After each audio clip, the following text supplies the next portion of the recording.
The Beyond the Fame podcast is fed by Lido Pizza. Lido Pizza never cuts corners. For menu and locations, visit LidoPizza.com. And of course, this podcast would not be possible without our longtime title sponsor, the Hollywood Casino at Charlestown Races in West Virginia. Rounding out November entertainment is Zach Sabbath on November 28th. Plus, don't forget to purchase your tickets to that Arena Rock Show's New Year's Eve party or dance the night away in the ESPN Sportsbook. Receive 2 complimentary drinks with each ticket purchased. Details and tickets at HollywoodCasinoCharlestown.com. Must be 21 to enter the casino floor and attend a show. Gambling problem? Call 1-800-GAMBLER.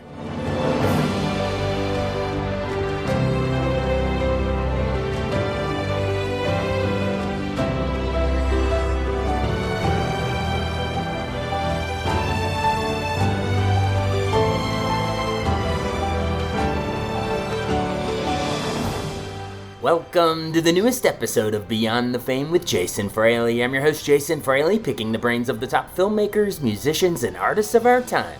Emmy winner Jane Lynch brings a swingin' little Christmas to the Strathmore in North Bethesda, Maryland this Saturday, November 29th. She joined me to preview the show and reflect on her favorite Christmas carols from childhood, before launching a prolific career in comedy, including Best in Show, Talladega Nights, The 40-Year-Old Virgin, Glee, The Weakest Link, The Marvelous Mrs. Maisel, and Only Murders in the Building. Hey, Jane Lynch, thanks so much for joining the show again today. Sure, my pleasure. I have to say off the bat, I don't have my usual microphone set up because my wife and I are at an Airbnb because our baby is born via surrogacy, and we're in your home state of Illinois. Oh, wow. Congratulations to baby, mommy, daddy, surrogate. Congratulations. Thank you. It's been a wild ride. So yes, obviously I'm from Maryland because you're doing the Bethesda show at Strathmore. But, right. But yeah, I wanted to let you know that because I saw you were from Illinois, right outside of Chicago. So that's why we look and sound slightly different today. But we're still rocking and rolling podcast here. So Jane Lynch and Kate Flannery, you're both bringing a swinging little Christmas to Strathmore, North Bethesda on November 29th. So why choose Bethesda to kick off the tour? Yeah, we didn't choose it. They chose us. So what happens is I have an agent who, kind of builds the tour. And we were at Strathmore last year, and it was one of our first shows.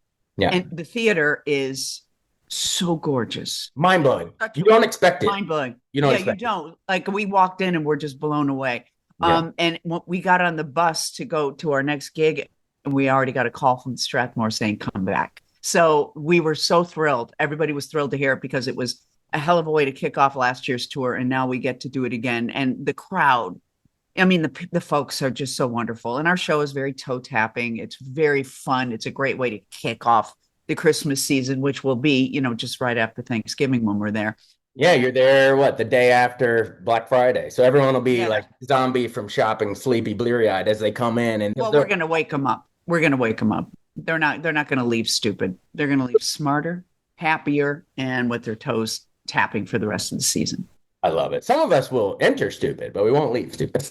Right, exactly. You kind of alluded to it, but go a little deeper into the format. It's like part cabaret, part comedy, part kitschy holiday special. Well, yeah, it's like a holiday special, from days gone by. But not as much yakety yak. It's mostly about the music. Yeah. And Kate Flannery and I can't help but Kate can't help but be a loose, a live wire.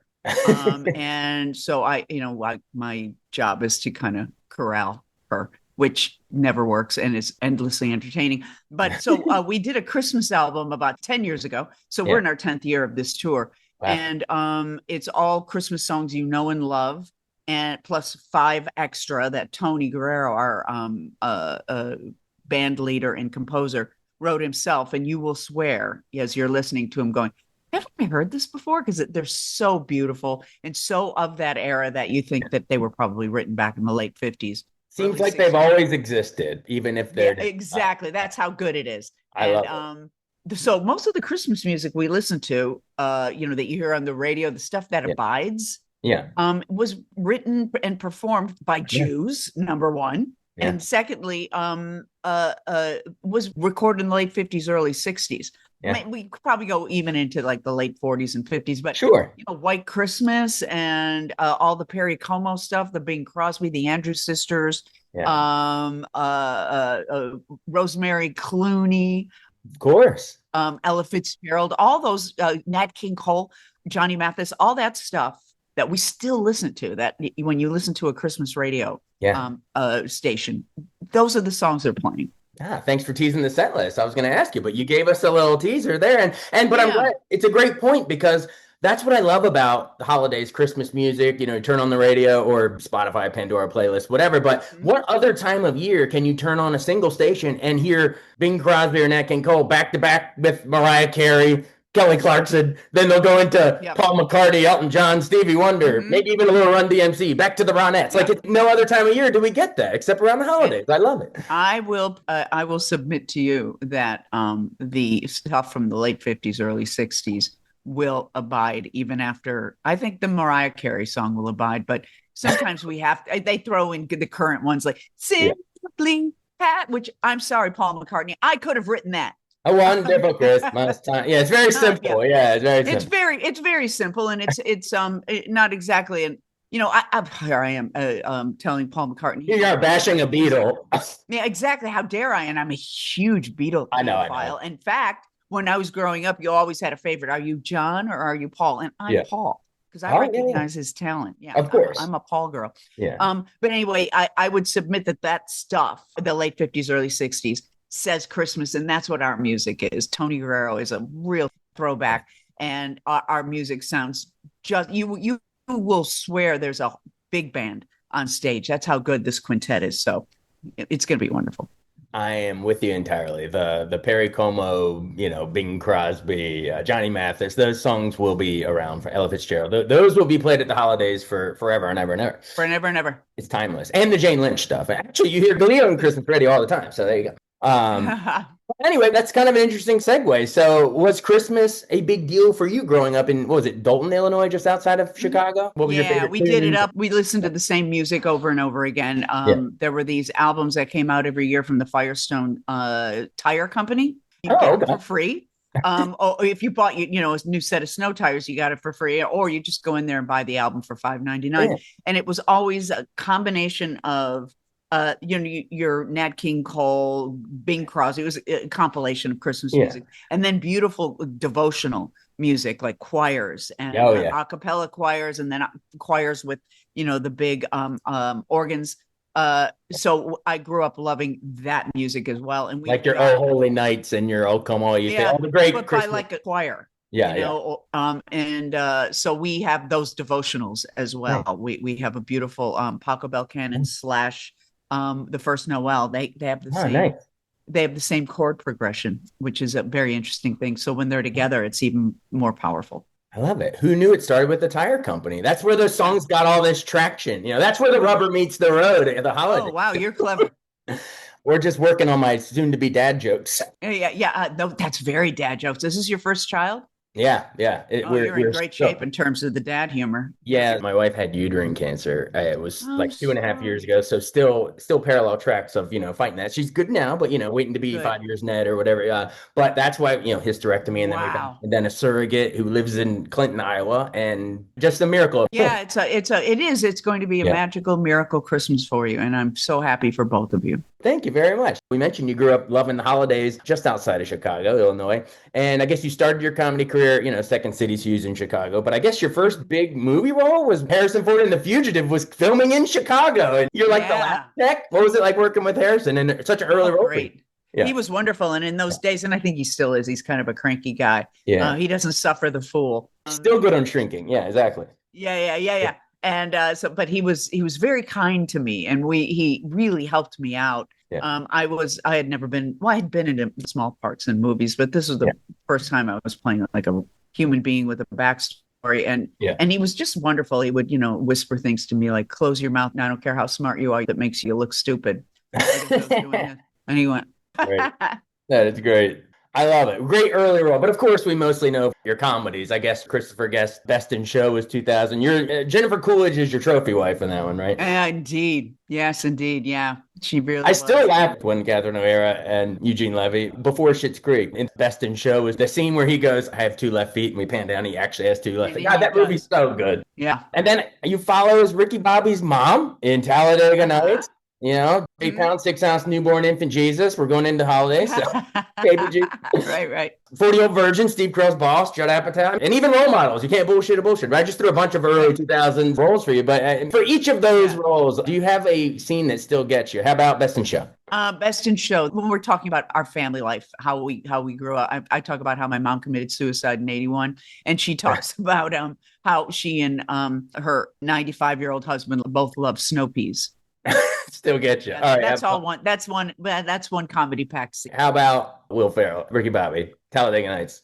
I like when I was with the kids and we were walking up and down the highway they were doing their probation work with their safety vests on. I like that. You're going to break us like horses. She still remembers it. 40-year-old virgin. Gosh, I guess it's like a Radio Shack style store you run for Steve Carell, right? Right. And I would probably say the scene that I go to is when I sing the Guatemalan love song to him, because he didn't know I was going to do it. I kind of didn't know I was going to do it. I've been kind of working at it on the sidelines, going, "What's funny?" And I did it, and he took it. That's so good. That's so good. And I guess it's a fellow Chicagoan. So yeah, you both kind of came up together at the same time.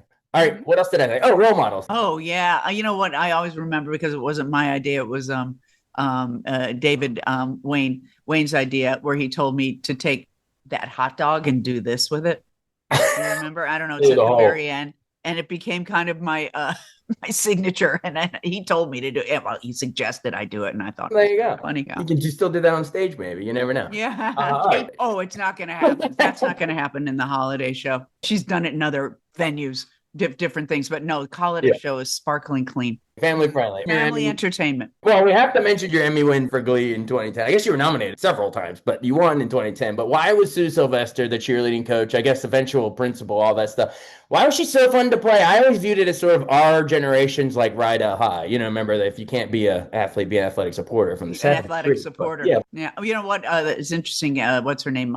Eva Arden said that line. If you can't be in the athletics, be an athletic supporter. Yeah. She is a big hero of mine, comedy hero of mine. Yeah. Very dry and kind of had a little bit of a goofy thing going on. But I think, Sue Sylvester was fun to play because she was so mean. Yeah. But she wasn't, she could be cruel, but ultimately she wasn't dangerous. Yeah. I think that's the biggest thing, is that ultimately she wasn't dangerous. So I always say she's not like Hannibal Lecter. You know, that's a character to be afraid of.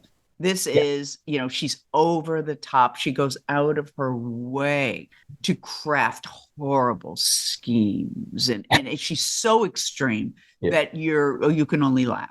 She's still lovable at the same time. You're very good at sort of lovable hater. That reminds me of like Weakest Link. Well, I guess you won 2 Emmys hosting Hollywood Game Night before that, but that led to the reboot of Weakest Link. My wife and I loved that show. Thank you. Yeah, you're actually, no offense to the original host, but you're our favorite host to do it, because for me, the original version was almost like cold, and that was the gimmick, right? She was serious, man. She wasn't fooling around. That's Ann Robinson. But you sort of play to that snarky, tradition of the show, but it's not malicious. It still feels more playful. I don't know how you do it. It's just you walk that line. So bravo. Oh, thank you. Yeah, I love doing that too. It's on Fox. We've probably got 7 or 8 episodes left. Yeah. I know at the beginning you read like the 3 prepared jokes, and then at the end there's the 3 jokes. What about the ones that are specific when the contestants, like their send-off lines when they get voted off? Do you come up with them in the spot, or do you have sort of them waiting in front of you? I wish I could say I do, but there's this this very cynical, funny executive producer, Stuart Krasnow, who is in this ear always, and it's the only one I hear out of. So it's pretty good that he's right there, including right now. He's talking to during this. He's talking to me. He's feeding me everything I'm saying to you, Jason. Yeah. But yeah, he comes up with those lines. Every once in a while, I might, but I count on him for that, because you deliver them perfectly. Oh, thank you. May I make one suggestion? It bothers me when the strongest link gets ganged up on by the less smart contestants and just to vote them off. Can we get like a Survivor style immunity for whoever has the highest score in the previous round? Come on. Well, that would add just too many rules, because one of the great things about this show is it's quite simple, or this game. But I love that. I love when they kind of gang up the person who's, answering. If that person is banking really well, I think it's stupid to get rid of them. Right. But if they're answering questions not banking so well, then you might want to, because you don't want to face them in the final round. I guess that's part of what makes the show unique, right? Is, Yeah. Just to sort of round it out, we've covered a lot of your career in a little time, so I at least got to round it out. You win your 4th Emmy for the web series Dropping the Soap in 2017. You get a 5th for Marvelous Mrs. Maisel. I wish we had time to go into all these. These are really memorable roles for you, but let's end with, I guess, a more recent show, Only Murders in the Building. I loved how you played Steve Martin's stunt double, sort of doppelganger there, Saz Pataki. Yeah. I guess you get killed in the season 3 finale, and it becomes like the central mystery they're trying to solve in season 4, right? The camera kind of pulls up the bullet hole in the apartment, right? Yeah.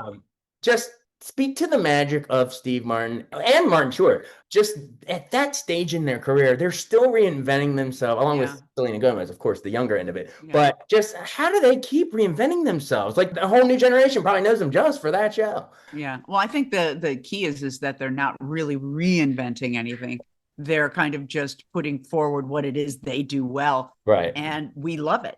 And, I think a lot of the success is due to the fact that they're just really happy guys. Yeah. They don't have anything to prove. They're kind of sitting on top of the mountain, and they're very kind. They're best friends. Yeah. They actually, like, I know on Fridays, they, drive home together. They get a car.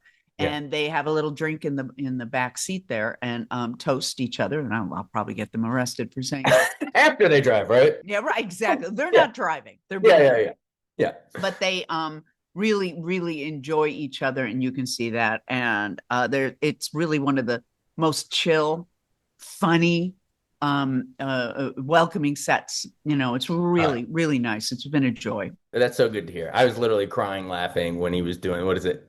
Which of the triplets did it? Triplets did it. Yeah. Which of the triplet? Oh, I can't say it. Let's try. We got to do it. It's a tongue twister. What is it? It's which of the what is the name? The something triplets. Which of the Pickwick triplets did it? There you go. Which of the Pickwick triplets did it? And then he would like also black out and come back in hilarious situation. Man, it's just hilarious. Anyway, sad to see you go on that show, but it was it was sad to see me go too, but boy, I got a great send off. Absolutely. The murder victim for an entire season. So even when I wasn't on the show, everybody was talking about me.